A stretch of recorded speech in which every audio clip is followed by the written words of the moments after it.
बिहार में एक अलग ही पंडित जो लोग करते हैं अलग तरह से इलाज। हस्तरेखा से लेकर मस्तिष्क रेखा देखकर करते हैं इलाज। खबर समस्तीपुर जिले के हसनपुर से है, जहां पूरे देश में और क्षेत्र में बाबाओं की लगी है होड़।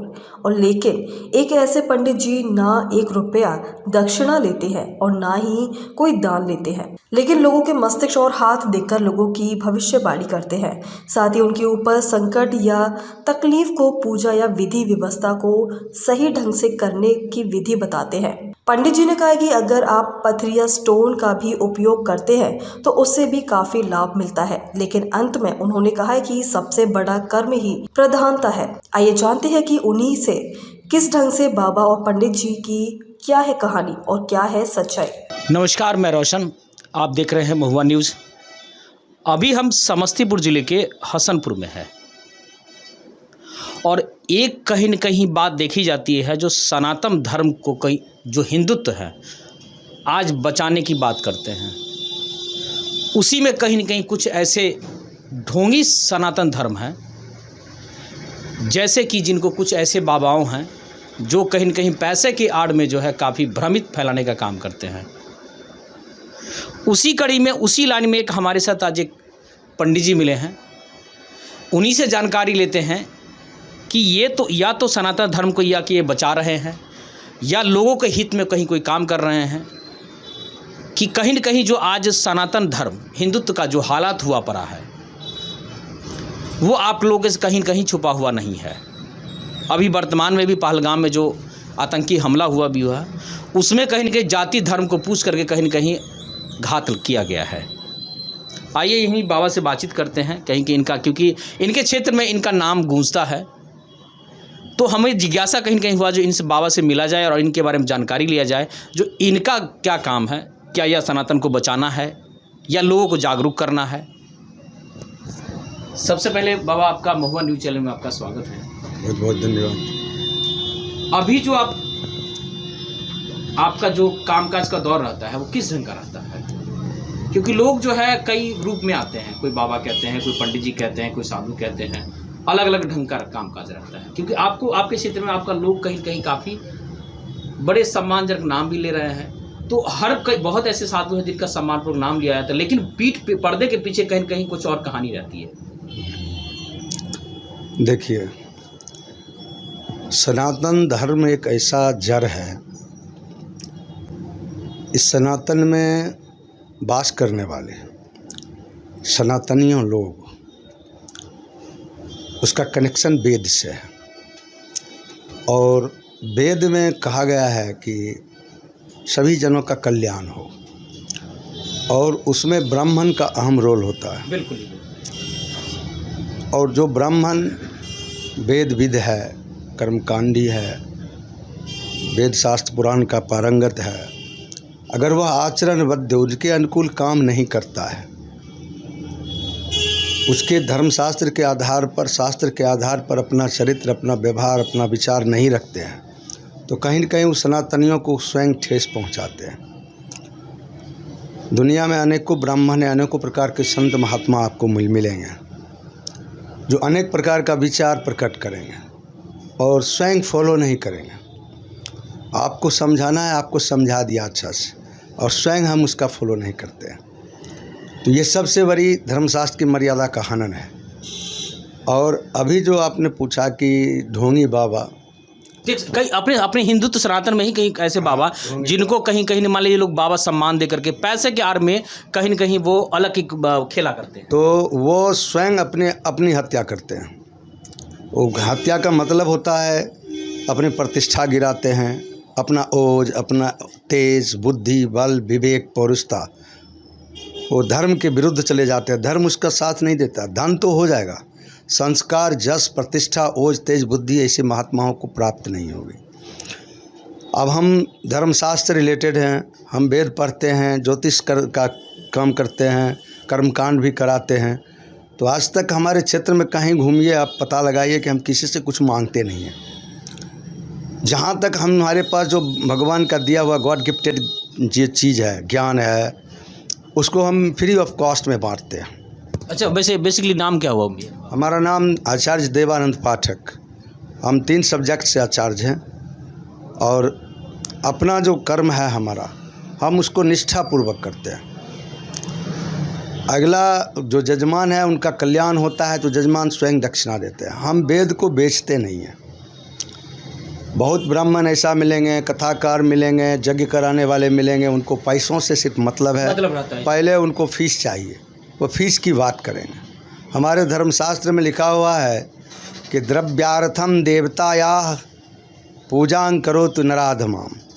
जो पैसों के लिए पूजा करता है, जो पैसों के लिए अपने वेद को बेचता है, धर्मशास्त्र को बेचता है, तो नराधमाम, नर में अधम ब्राह्मण है। वो ब्राह्मणों में अधम ब्राह्मण है।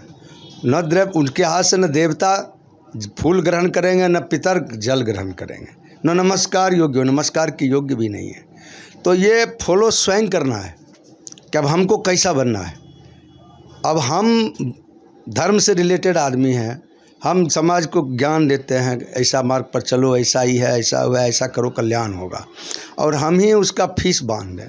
तो एक तो एज बनिया दुकानदार हुए हम, दुकानदार वही चीज कहा जाता है ये तो दुकानदार हुए। तो हमको भगवान का जो भगवान की कृपा हम पर नहीं होगी, कदापि नहीं हो सकती है। अच्छा, बेसी आपका काम करने का तरीका, जैसे कि जो लोग के जन कल्याण में अगर की बात की जाए तो किस ढंग से आप जन कल्याण कैसे? देखिए, हम तो सबसे पहले आचरण और विचार, ये दो को बदलने के लिए कहते हैं।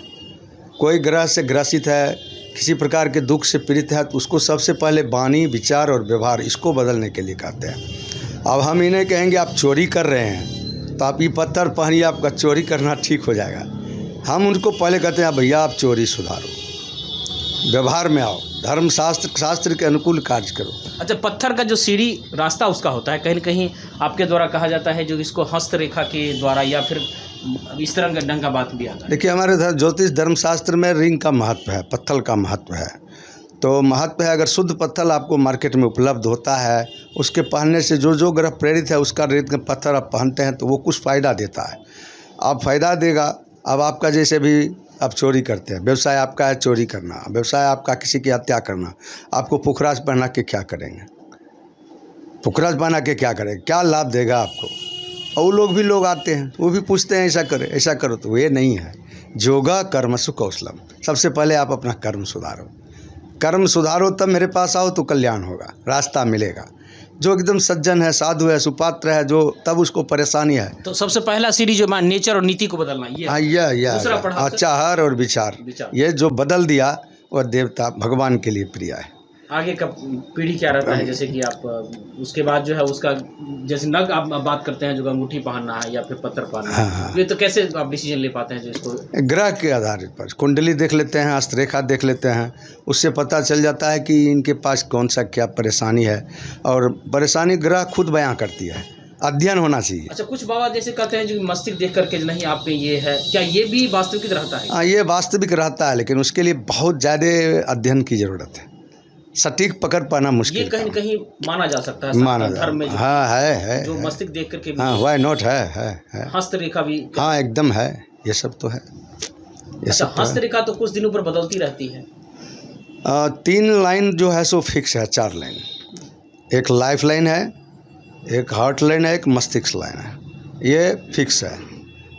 और जो रेखा अनवरत आपके काम क्षेत्र में जो काम आता है, कर्म करते हैं आप, उस पर जैसा जैसा आप वर्क डिप्रेशन आएगा, अच्छा या बुरा का, तो उसमें वो हस्तरेखाएँ बताती चली जाएगी आप जो कैसा जीवन आगे क्या होने वाला है। तो उसके मतलब ये जो तंत्र मंत्र ये सब चीज़ जो किया जाता है, वो कहीं न कहीं एक ढोंग का भी रास्ता है। हाँ, तंत्र देखिए क्या है, मना त्रायन्ते इति तंत्र, जो तन को त्राण दे, साधना के बल पर शरीर को सुखा करके शरीर को एक सदाचार रूप में प्राप्त करे, वह तंत्र है। अब मना त्रायन्ते मंत्र, जो मन को बांध दे, वो मंत्र है। अच्छा, कोई लोग जैसे कि गलत रास्ते पर चल रहे हैं, हाँ, जैसे आपने कुछ देर पहले भी बताया, जो कहीं कहीं लोगों को कहीं जरूरत है जो हमने उसका विचार और आचरण को बदलते हैं। कोई अगर गलत रास्ते पर जाते हैं, क्या उसका ये जो अंगूठी या फिर जो नग दिया जाता है, पत्थर दिया जाता है, इससे क्या उससे बदलाव होता है क्या? थोड़ा मोड़ा होता है, लेकिन अधिकतर बदलाव आपको पूजा पाठ से होगा उससे बदलाव। हाँ, पूजा सही रूप से उसको अगर महामृत्युंजय हो, भगवती की आराधना की जाए, सही रूप से कर दीजिए तो वो फल लाभ आएगा, विचार बदल जाता है। तो आप इसका पूरा स्टडी पढ़ाई किए हुए हैं? हाँ, पढ़ाई, ऐसा तो है। बदल जाता है। अगर सही रूप से कर्म साधना हो तो बदलाव आएगा, गारंटी आएगा। तो देख सकते हैं कहीं न कहीं पंडित जी का साफ तौर पे कहना था, जो कि कहीं न कहीं कर्म ही सबसे बड़ा प्रधानता है। लोगों की कहीं न कहीं जो कुछ बाबाएँ हैं, जो ढोंगी ढंग से जो है पूजा पंडित इस ढंग से दूसरे ढंग से अपनाते हैं, उसमें कहीं न कहीं आज जो दौर है, या फिर वो यज्ञ की पूजा के द्वारा किया जाए, या अपने हस्तरेखा के दिखा करके किया जाए, या मस्तिष्क की रेखा के द्वारा किया जाए, तो कहीं न कहीं कुछ प्रभाव पड़ता है। लेकिन फिर बात वहीं पर खड़ी होती है जो अपनी कर्म प्रधानता है। लोग जैसे जी। अब जैसे अभी आपने यज्ञ की बात किया, 100 कोष में एक यज्ञ अगर हो तो 100 कोष का कल्याण हो जाएगा। तो यज्ञ तो अब यज्ञ रहा नहीं, एज ए फैशन। आप जैसे विवाह करते हैं, बिजनेस, आप जैसे अब विवाह करते हैं वो तो फैशन हो गया, विवाह तो होता नहीं है। यज्ञ अभी देखिए 10 लाख 20 लाख रुपये लोग चंदा। भगवान सनातन धर्म ऐसा है कि आप ठगबो कीजिए, आप उसको ठग लीजिए, धोखा दीजिए कि भगवान के नाम पर आपको जो हिंदू होगा कुछ न कुछ चंदा आपको पेड़ करेगा, दे ही देगा, भगवान के नाम पर दे देगा, क्योंकि आस्था उसको भगवान से है। आप वहाँ क्या करते हैं कि ब्राह्मण को तो आप पैसा दे के खरीद बात करके ले आए, आप आहुति नहीं दे पाते हैं। यज्ञ में आप गाजा बाजा लगा लिया, रास लीला डिस डांस करवा लिया, बाजार लगा लिया, कमा लिया, आप सही रूप से उसकी आहुति नहीं दे पा रहे हैं, क्या फ़ायदा करेगा। हर 100 किलोमीटर पर एक यज्ञ हो रहा है, चंदा हो रही है, पैसा आ रहा है, लेकिन आप उसकी आहुति किसी ब्राह्मण से आप पूछेगा, किसी महात्मा से पूछेगा, उसकी आहुति आप नहीं दे पा रहे हैं। आहुति का मतलब होता है, कोई एक महाविष्णु यज्ञ है, 1,60,000 आहुति है, कहीं 3,60,000 आहुति है, 4,60,000 आहुति है, आप उसको नहीं पुरा रहे हैं, आप धूप दे के पुरा रहे हैं, आप उसको सूखा पुरा रहे हैं। चंदा तो आप 20 लाख काट लिए। तो मेन तो संसार का कल्याण कैसे होगा, वातावरण कैसे बदलेगा, प्रकृति कैसे शुद्ध होगी। वो शुद्ध होगा सर रात के खाने में, दारू पीने में। बस आप मैनेज कर रहे हैं ये सब।